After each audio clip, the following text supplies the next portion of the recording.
when you let go of those expectations, you're just kind of like, all right, world, what can I do? And that is where you're open to ideas. And so this is where expectations bleeds into creative ideation.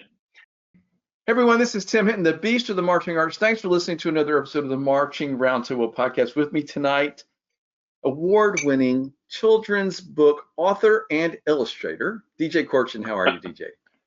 Good. How are you, Tim? Thanks for having me, man. Thanks for coming back to talk again. Everybody, you can find other podcasts where I've talked to DJ before. DJ, there's lots of cool stuff going on. And we have such a great topic tonight talking about expectations and how that can trip you up and how you need to think about that. I think this is going to be very, very helpful to anybody. But first, in case anybody doesn't know who you are, introduce yourself, please. Yeah, sure. So DJ Corchin, I'm like Tim said, I'm a children's author and illustrator. In the band world, probably people know my Band Nerds book series the most. They're all humorously inspiring anecdotes about band. If you've been in band, if you've seen band, if you know how to spell the word band, these books are for you. They're hilarious. But I also write other more traditional style books, and we can even talk about some of the topics later today as it pertains to expectations in the musical marching arts world. Cool. And if somebody wanted to check out your stuff, where would they find it online? Yeah, super easy. Just go to myname.com. So djcorchin.com. I'm on Instagram, Facebook, wherever, wherever it's not cyber world anymore. It's metaverse, wherever the metaverse may take you. I refuse to adopt that phrase. So anyway, everybody, really easy to find, DJ, all your stuff. So thanks for agreeing to talk with me tonight. I think this is such an interesting conversation. Why expectations? Tell me why you've been thinking about this. When we talk about band, we talk about the marching world, we talk about life 101. That's the big cliche everybody throws out. We teach life, and there was no better wall that was thrown up around life than when COVID hit, and in particular in the marching world or in the band world. You think about it, its very existence really relies on being together, and not only that, blowing air, which is just something we just can't do, and having physical barriers over our faces. And so everybody really had to pivot, and I was really proud of the community because they really started to let go of what their expectations were, and allow themselves to experiment more than ever before. So in many ways, if we were to look at what kind of upside it is, it was a little freeing for people. They weren't bound by the same rules, unofficial rules, if you would, of running a marching program. And so that's when innovation happens, when you have to innovate. And so I love the topic around expectations. And I'm looking forward to kind of diving deeper around what that means for not just the marching world, but also like music education in general. Yeah, and I think personally too, I think sometimes having too many expectations or the wrong expectations, or assuming your expectations have to come true, this is the way to just always be frustrated and unhappy. And I've had enough of being frustrated and unhappy the last couple of years. So I think a lot of people are having this conversation. It's interesting you mentioned this about the marching world, of course, because I just had this conversation with someone last week. They were talking about how much they loved drum corps this summer. And they said they thought it was because there were no rules. Everybody could do whatever they wanted. Everybody sort of chose what they wanted to present. So it wasn't like we're all trying to, do what we think the judges want and win these points, whatever. Everybody was just doing their thing. And it was awesome, and so I'm hoping that we sort of can keep a little bit of that. I know how the competitive world works. I'm not saying there's anything wrong with competition, but I feel like that's an example that everybody knows that we just recently saw. I couldn't agree with you more. I think, like I said, when we're forced to innovate, is when the best of us comes out, when creativity comes out, because in many ways we were forced to really truly put up or shut up in terms of music education and the marching arts of the value of it, and we had to see how we can continue to sustain it even in this place. And I love that you were talking to people about how there was so much excitement around a time when there probably on the surface shouldn't be excitement. This is terrible things are happening, but the reality is that it really got our imagination going. And I'll tell you, the concept of expectations came from a story in band camp, which is where all great stories come from. I learned it from a guy who, ironically, for some reason, his name was Rabbit. That's what they called him. It was at like one of those leadership ropes course type things, and and it was awesome because he did this exercise, and he would always say while he was doing this trick, I can't do it here because it doesn't work with Zoom, but what I would say, he would always say, don't let your expectations get in the way of your perception. Don't let your expectations get in the way of your perception. And then he would do his exercise, and we would just guess wrong. And what I loved about that is I pulled it into a phrase of not letting your expectations get in the way of your perception. So not letting your expectations of what you think something should be get in the way of seeing what it could be. And that's what COVID did for us. Is it blew away our expectations. Nobody had expectations. You're like, if you do anything, it's going to be great because it's better than nothing. And so that really was super freeing. And when we talk about on your personal life, you have this idea. I remember growing up, and maybe you did too, Tim, like when I was like 10, I was like, okay, by 23, I'm going to get married. By 27, I'm going to have a kid, right? Like, and those expectations have probably changed over the years, but still, I feel like kids have a plan of what their life's going to lay out. And I don't know a single person that it came anywhere close. It's like, trying to plan the perfect wedding. It's not going to happen. And so, when you let go of those expectations, you're just kind of like, all right, world, what can I do? And that is where you're open to ideas. And so this is where expectations bleeds into creative ideation. Because if, let's say you have a group trying to figure out, we'll use marching band as an example, right? Trying to figure out the perfect show, and somebody came into into the meeting already with the idea of here's what the show is going to be, here's what it's going to happen. Well, there's no ideation, there's no brainstorming, there's no fun, there's no creativity. It's all this person's ideas, and so there's no exploration. Even when there's like restrictions put into play around, like, well, this is what it's going to be, but you can play around with this part, or you can play around with this part. You have to be open to making a good idea great, and that's how it happens. The more people, it's really about inclusion. The more people you include in your ideas, the more you can perceive what things could be outside of it. If that makes any sense at all.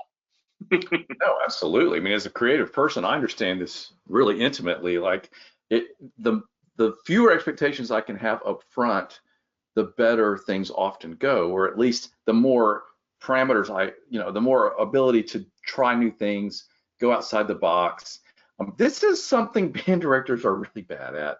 I just got to tell you, like, band directors are terrible at this because they know it works for them. They're very nervous about, they want the band to sound good and look good. I completely understand. I was a band director, everybody, for 10 years. I understand this. Like, you bring somebody in, what are they going to say the wrong thing? Like, people are very nervous, and band directors, I think, are especially bad at this. But especially when you're talking about the creative world, putting your show together, I think band directors really need to challenge themselves to let that go, be open-minded, see where the conversation goes. And I do think that the whole shutdown experience has helped people with that. Oh, 100%. Like, I mean, it took away the things that everybody was comfortable with, right? It took away their plan, like their cut and paste plan for every year. And that's scary. And when there's fear involved, there's resistance. And that's fair. And, just so listeners don't think that I'm just a children's author that writes about like monkeys and boogers and I'm throwing down the gauntlet on marching, I was a band director for a little bit, not quite as long as you were, but and I marched in a show called Blast, which I think a lot of marching people are familiar with.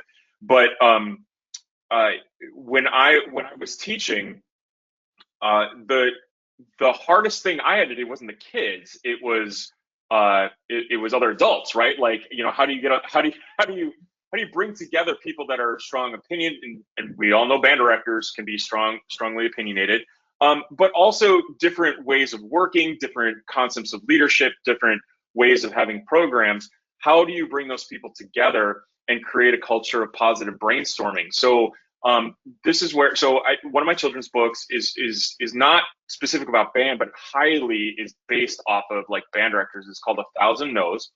And it's a lot of times people think it's about rejection because they hear the old phrase, which is, oh, it takes 1,000 no's to get to your big yes. And I actually challenge that idea. It's not about rejection, it's about discovery. And that's why it's important to let go of those expectations. And that no's are part of the process, which I think anybody that's been a mature professional over the years like learns that lesson. But how do we learn that lesson earlier, to understand that when somebody doesn't like an idea, it's still contributing to it, because you never know when it can trigger something else, or somebody has a better idea, or they make it better, or they don't like that idea, but they say, "Oh, what about this?" And somebody says a word that reminds them of their time at Aunt Sally's Thanksgiving, which created this amazing decor, which is like, "Oh, this is what our flags are going to look like." I mean, you just never know how these dots connect. But if you're not open to them, then you're not going to discover your yes. It's not about getting to the end. It's about being open so that when the yes comes along, you're going to be able to see it. You don't have those blinders on. Yeah, and also you might be going down a road you don't need to be going down. So sometimes hearing a no can be really helpful. Like I do a lot of consultation where people will say, well, here's what we're thinking about for our show idea, whatever, and I would be like, okay, because I mean, I've done so many shows now, DJ. It's like I can say, oh man, I tried that in 1980, whatever, and I can tell you why you don't want to do that, or Right. you should do it just this little bit different, because you know how it is, DJ. It's like when you're playing in the middle of a book, you get in it, and you're so in it. And I see this all the time. I go work with a band, and like they're so in the middle of it. And I love this idea of I'm coming in from outside, and I'm looking with different eyes from a different filter, and I can go like, why is that happening right over there? And they'll all be like, oh, we didn't even know that was going on over there. Because they're so in the middle of it. So I feel like this is really helpful for people in all the different capacities of what band directors and instructors do, is to have the idea of, okay, let me listen to all of that input and what those no's are, and see where's it coming from, because it might really be helpful. Well, and there's two things you have to do ahead of time.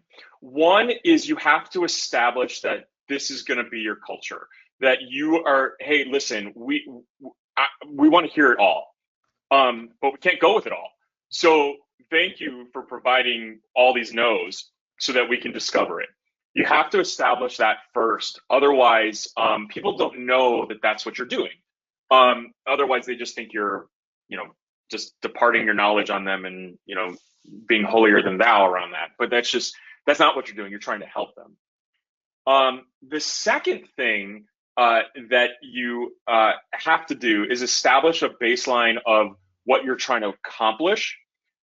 However, still be open to solving other issues, right? So when you bring somebody in, like Tim, you might specialize in something, but that's not the only thing you do.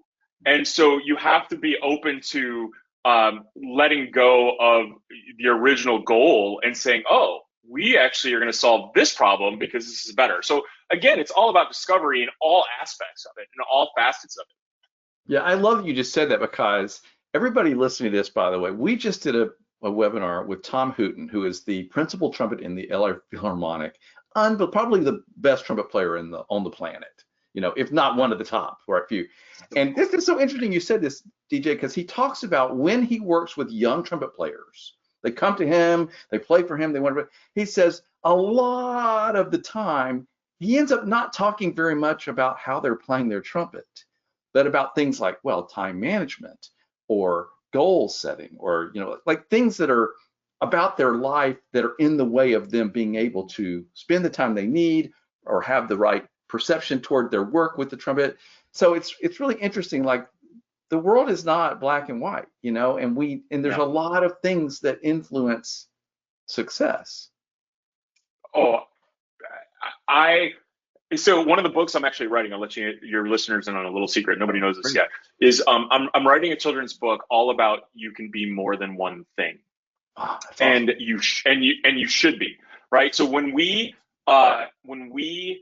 are asked as kids, what do you want to be when you grow up? The expectation is you say something, like a thing, usually an occupation, right? So I want to be an astronaut. I want to be a rock star, whatever it is. So I challenge kids when I go talk to them to say three things and see what they see if somebody says, oh, well, no, you got to pick one. Because Tim, you run a wonderful podcast, but that's not who you are. That's not all that you do. You're into fitness. You do all these other things, right? So you can be a doctor and a dancer. You can be a senator and a swimmer. You can be an astronaut if you're really good at math. Like, you can do more than one thing, and you should be. And in fact, if you were to ask any adult right now, because that plan did not go as expected, if you ask a teacher, they probably have like a wonderful love of painting or traveling the world, and those are the things that define us. And so we really need to look at not just the act to go back to the trumpet player, is that he was sharing, like, listen, it's not just all about playing. You have to tie into other skill sets, and it's not just about the muscles and the ears. Like, that's not what it's all about. Man, you are like hitting all the things I want. I love this conversation, DJ, because I think this is so important. And not to like be talking only about the webinars, but there was another webinar that Daniel Morrison did with Michael Martin, another great trumpet player, right? Michael Martin plays professionally in a symphony orchestra. They had a conversation about what it was called "When More is More: The Benefit of Pursuing Many Interests," and that was exactly what they were talking about. Was Michael Martin, this great trumpet player?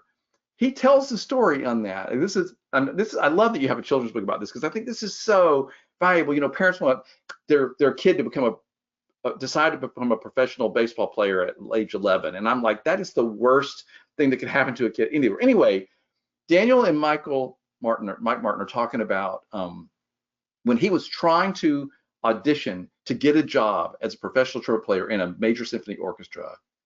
It wasn't working. It wasn't doing well. It wasn't working.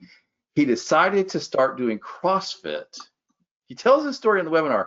He started doing CrossFit, this whole other thing that changed his perception of himself, his priorities. He realized that he could do a lot of things, focus on a lot of things, and still be one of the world's great trumpet players. And you know what happened? The next audition, he got it. This is one of the stories they tell. Everybody go find those webinars. I guess I'm hopping awesome. Trumpet webinars tonight, but they're both great stories. But DJ, I love this idea that you can do more than one thing. Students need to know that, and parents need to hear this too.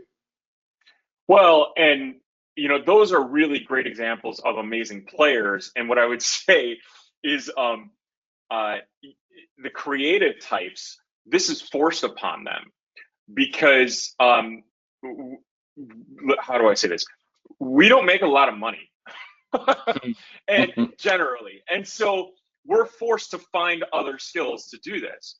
And that, that's not a bad thing when we talk about it, but it is something that we need to talk about, because the odds of somebody playing professionally and making a living wage by doing nothing other than that are really low. And I would love to live in a world, Tim, where we could pay with art, not for it. That would be just an amazing, spectacular world we could live in, but we don't. And so we have to fight, obviously, that the good fight, which is arts are what makes a good human being. And they have to be part of it. But we have to go beyond just the homogenous look of, we're going to do this one thing and that's it. I did want to go back to one other concept when we're talking about 1,000 No's with the around idea growing, because one of the things that this is also about when we talk about expectations, it's about idea ownership. And some people call it ego, but it's like, that's my show. I made that show. But the reality, Tim, is that if you write a show, you give it to somebody else, they do something with it and it becomes their own. They interpret it, they make it beautiful or even more beautiful. And that's a really cool thing. And when you could give that away, instead of constantly saying, you have to say Tim every single time, this is Tim's ownership, right? And so I'll give you an example. I worked for Apple for 17 years. I don't work for them anymore. Loved it. It was amazing. And I had an amazing conversation with somebody in the uber inner circle, like one of their industrial designers literally designs their devices. And I sat down with him, and this dude was super cool, Tim. Like, it's just what you pictured. He walked out with his sunglasses, t-shirt, jeans, like just looked like he'd been out all night on a Tuesday night, probably because he was. And I'm sitting down with him, and I have about 45-minute conversation with him.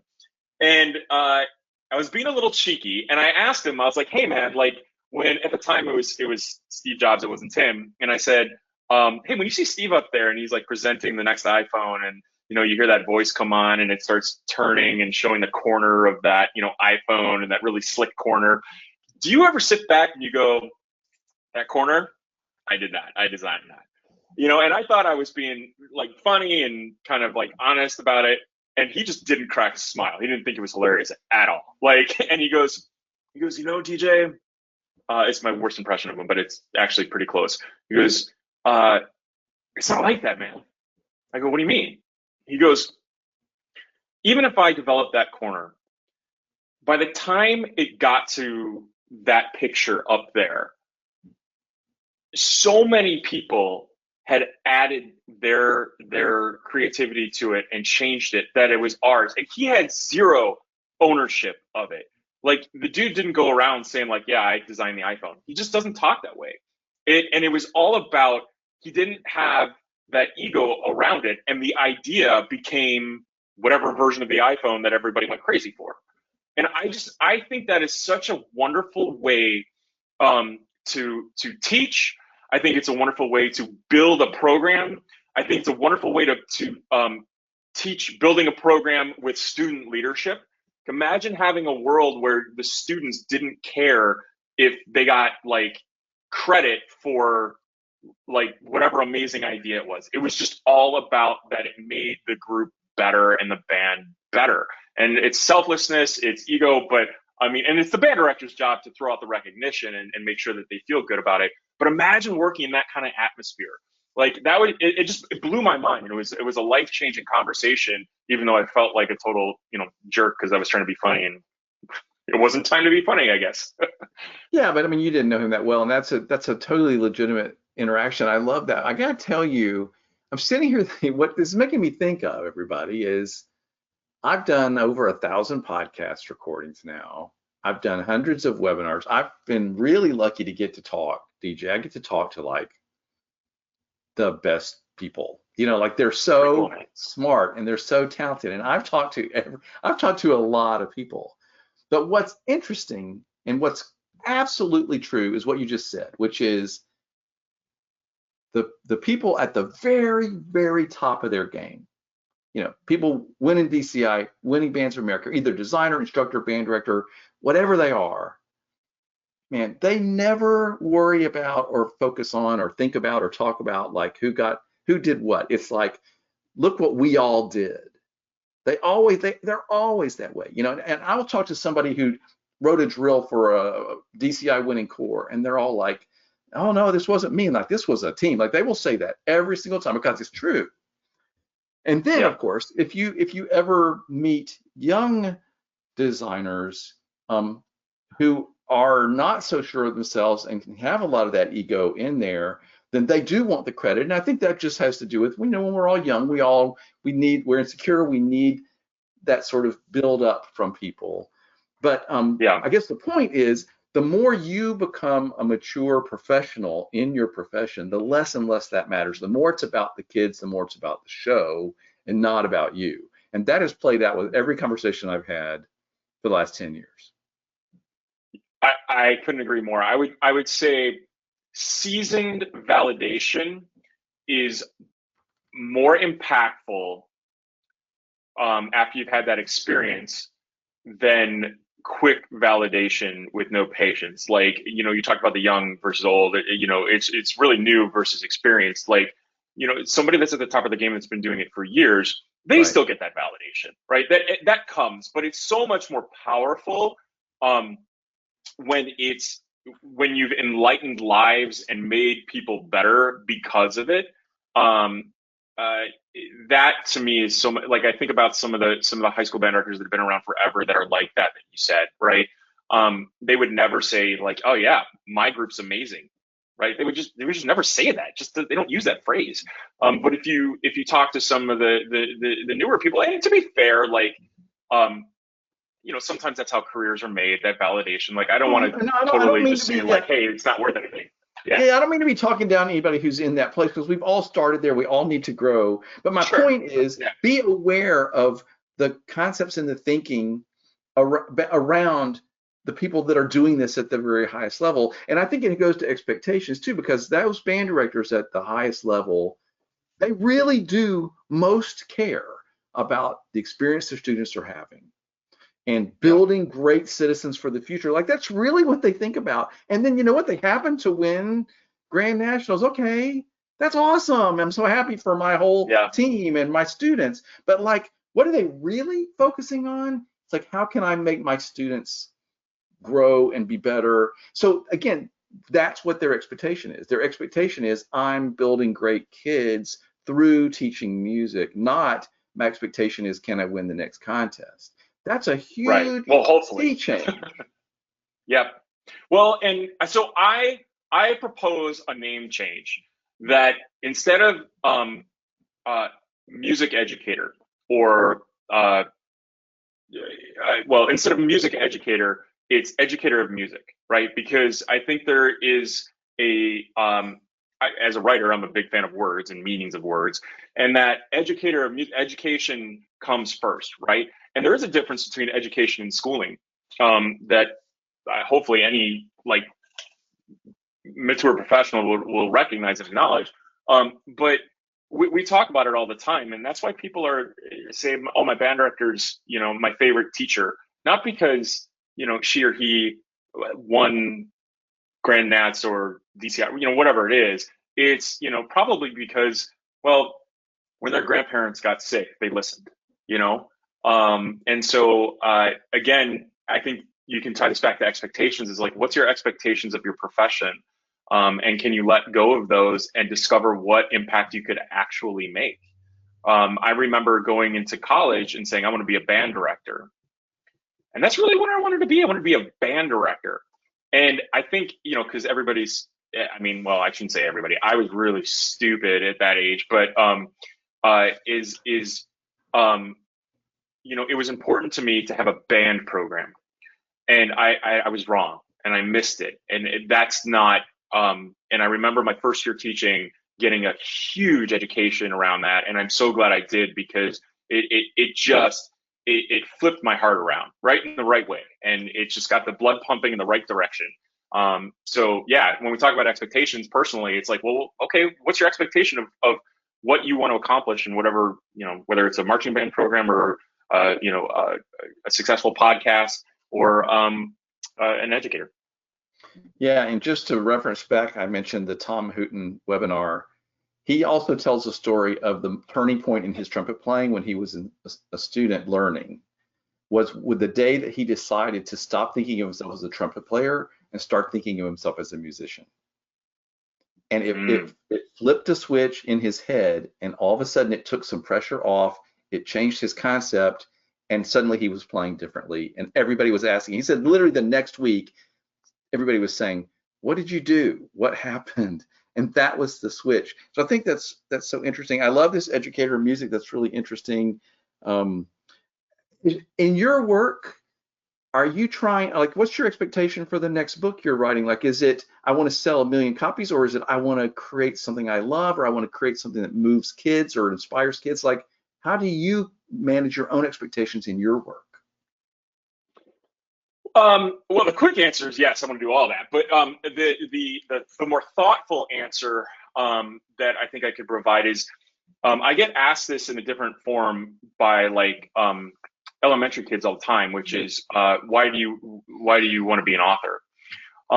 And whether it's writing the Band Nerds books, which are all about taking what you do seriously, but not yourself too seriously, or A Thousand No's, or I have another book out that's all about learning to communicate in different ways called Do You Speak Fish? Um, I I believe that we all have a responsibility to find a way or to find out how we can contribute positively to the world. Whether that's through music education, whether that we all have different hills, right? So Tim, did you imagine 20 years ago that you would be running this super successful podcast, right? And so that journey is ongoing, right? And I have chosen to, well, I've discovered, first of all, that I think a skill set that I have is to be able to provide the words to start a conversation about really complicated topics. So a lot of my children's books are all about emotions, kindness, communication, social emotional learning, those aspects of it. Imagine talking to a kid about, how do you, as a parent, a new parent, how do you talk to a kid about apathy or, anxiety?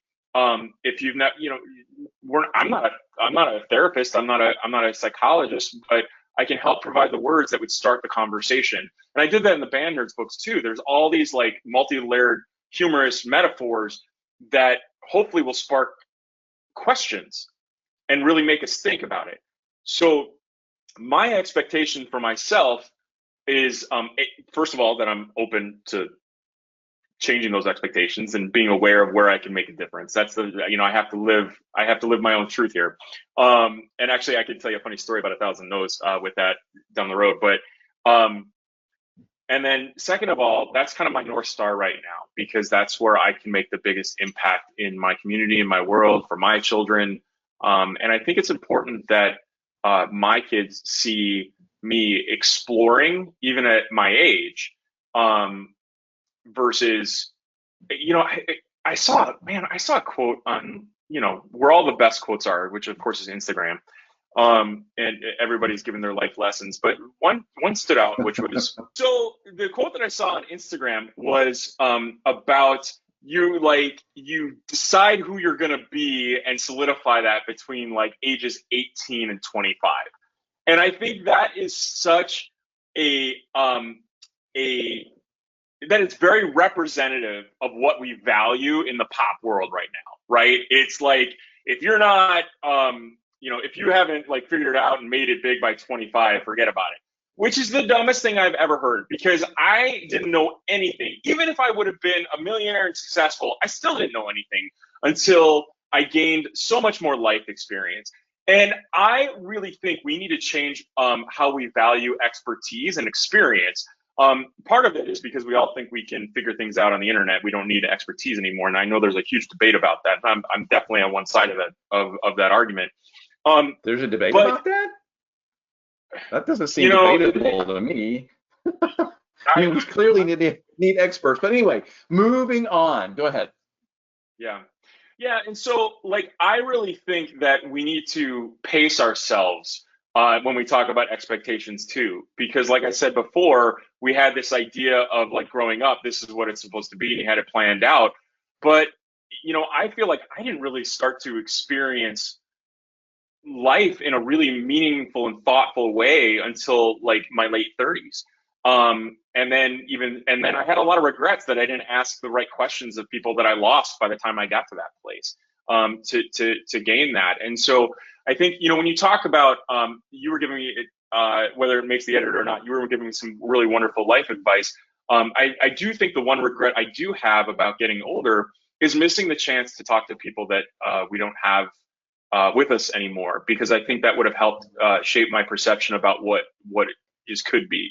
So when I joke about age, I think it's more about regret of missing out on things, of conversations I didn't have that I wish I was smart enough to ask questions before it was too late. But now, DJ, you are smart enough, so have those conversations now that you can have, right? So this is the 100%. Point. Like you get, yeah. we learn experience, we grow, we become more mature, have more expertise, we figure ourselves out, and then like we blossom, I think most people take lots of unexpected turns in their careers. Mine certainly did. Here I am. And so I think most people make their biggest contribution to the world in their 40s, 50s, and 60s. And I think that's absolutely true. So even though look, I was a damn great band director in my 20s. Like, I was a good band director. My band got superiors, won contests, the whole thing. But you know what? All of a sudden, I find myself as a full-time professional music arranger. And you know what? Man, the bands I write for are winning contests, and like they sound, what am I doing now? All of a sudden, I'm doing something else. Like, listen, everybody, let your expectations go. Just know you're going to be twists, turns, be open to whatever, because as you grow and change and mature, um, life opens up possibilities. And DJ, I think this is exciting for you because in the work you're doing, you're finding that. I know, like the next book, you're gonna write something that's going to be fantastic that you can't even imagine today. Oh, And it might not uh, happen until you're 72, but it doesn't matter. You have it in you. You're going to continue making those contributions you're talking about. So just yeah, trust that as long as you're growing and you're improving and you're trying hard, the world will take you where you need to go, and get some of those expectations out of the way. Because if you think this is the way it has to be, and we've all been right. there. I was going to be a band director my whole life, and I had to do this. But you know what? I love my life, and I love the contribution I'm making, and I love what it's brought to me. And um, so I think this is really resonating with me, and I hope it is with people that are listening, because expectations are a good thing to have. Like, you need to have goals, you need to think you know where you're going, but expectations are also a way to bring a lot of pain, because you're probably not going to meet them. And if you can back off, I think one of the points is, if you back off and you like, let me see where this goes, um, let me be open to the journey that this year's show or this year's band or this next trip that my band's going to take, or the next piece I'm going to hand out, it might not take me where I think it's going to go, but it could be somewhere really great, and it could be exactly what I and my students really, really need. Yeah. You know what's a good metaphor for that too is uh, when a student doesn't want to switch instruments and they end up switching and becoming like Mm, amazing at it. yeah. Like I remember played trombone and I was a trombone player. That's all I wanted to play. And then somebody decided to put this thing called the euphonium in front of me, and I was like, what? I was like, no. And then they're like, oh, you can have solos. I was like, okay, I'll do it. And then and then I ended up being a better euphonium player than trombone player. I think the first thing you have to do, Tim, though, is to tell your listeners whether or not you take health insurance for this type of therapy. I love it. Thank you. Um, and then the the other part I wanted to add, and you talked about, first of all, I love hearing you say the words "I love your life." It's a heart, or "I love my life." It's just a wonderful thing to hear somebody say. And the one thing that when we talk about getting rid of expectations, and when we move forward, there's this fear of losing what we had. And Mm, you are always going to be a band director. You're always, like, nobody can take that away from you, yeah. right? And and guess what? Like, you're a music arranger. You're a podcast host or producer, whatever you want to call yourself, because you don't need permission from anybody to be called those things. That was actually I met John Hughes, the late producer, at a retail job years ago, and he says to me, uh, we got into a conversation. It was really awesome. And he goes to me, he goes, "Hey, what do you want to do? Like, what are you trying to do?" Implying that I didn't want to work retail my whole life. And I said, "Well, I'm trying to be a writer." And he said, "Well, have you written anything?" I said, "Yeah." And he goes, "Well, then you're a writer." And Right. man, that changed my life. Right. Like, you don't need permission to be called a musician. You're a musician when you play music, or you read music, or you sing, or you do it. You're a writer the minute you put something on paper. You're a Right. teacher the minute you educate. Like, Right. we think that you need to be discovered through American Idol, and that's the only way to get validated as a singer, right? Or the voice, or whatever. Take your pick. And that's not what it is. Like, I remember I called myself an author before anybody else called me an author, and that was a really empowering moment. Yeah, I have this conversation with people a lot. I love that you're onto this now, because if you like to draw things, you're an artist. So Yeah, you can say, I want to be an artist. Well, maybe you mean like, I want to have a career as an artist. Okay, but you know what? Like you said, you're an artist. I have a friend who is a bodybuilder, but he wasn't calling himself a bodybuilder because he wasn't like getting on stage. But I'm like, are you training like a bodybuilder? Are you like, busting your ass in the gym like 5 or 6 days a week? He's like, yes. I'm like, you're a bodybuilder. You need to start calling yourself that. So like yeah, everybody, like whatever you like, what are you doing? This is what you are. And I love, DJ, your point. It adds. I'm a band director and a podcaster and a music arranger. And now, you know what? I've become a baker. And Yeah, over the quarantine, I've started baking things. Like I can make a damn good pie, and then, you know what? I'm all these things. Well, I don't want to limit myself. yeah. And I had no idea that I would be all these things back when I was 25 and supposedly knew everything. So let's be open, everybody, to what life brings you. Be open, lower your expectations, be open. Don't be limited by your expectations. I like that phrase better. Yeah, yeah, yeah. Don't narrow your perception at all. Like, it's all expectations can do um, some great harm because, first of all, you're always your worst critic, right? So it never feels good. And some of the best advice I got were actually when I was their boss, they came to me and they said, DJ, um, we like you as a boss, but like we feel like your compliments are backhanded. I was like, oh my gosh, are you kidding me?